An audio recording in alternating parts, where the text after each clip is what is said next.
We're seeing people in being indoctrinated to believe that creationists can't be scientists. There's experimental or observational science, as we call it. That's using the scientific method: observation, measurement, experiment, testing. All scientists, whether creationists or evolutionists, actually have the same observational or experimental science.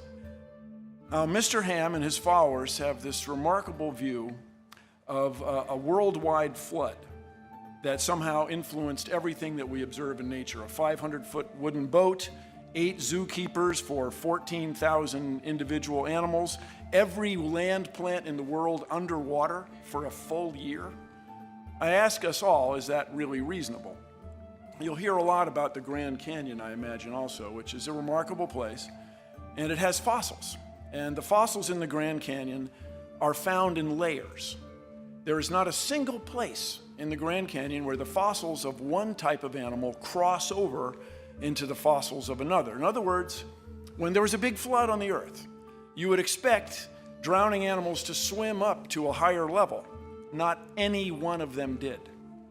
If Bill Nye and I went to the Grand Canyon, we could agree that that's a coconino sandstone in the Hermit Shale, and there's the boundary. They're sitting one on top of the other.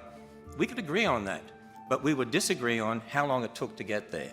But see, none of us saw the sandstone or the shale being laid down. There's a supposed 10 million year gap there, but I don't see a gap.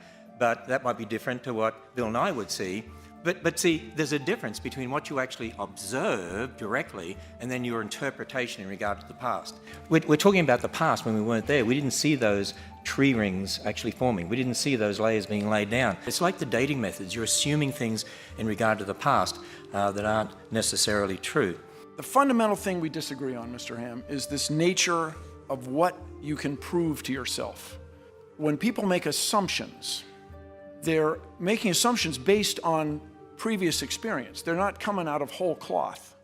I encourage you to explain to us why we should accept your word for it, that natural law changed just 4,000 years ago, completely, and there's no record of it.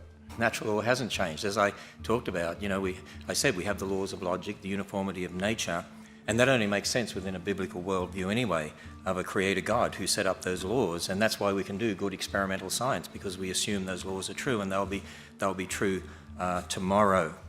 We build models based upon the Bible, and those models are always subject to change. The fact of Noah's flood is not subject to change. The model of how the flood occurred is subject to change, because we observe in the current world, and we're able to come up with maybe different ways this could have happened or that could have happened, and that's part of that scientific discovery.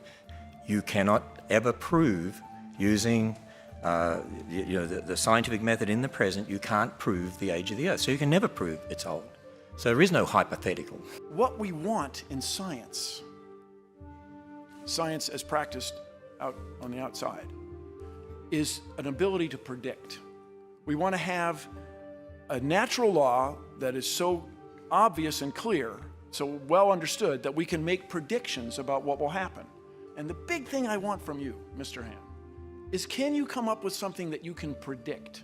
Do you have a creation model that predicts something that will happen in nature?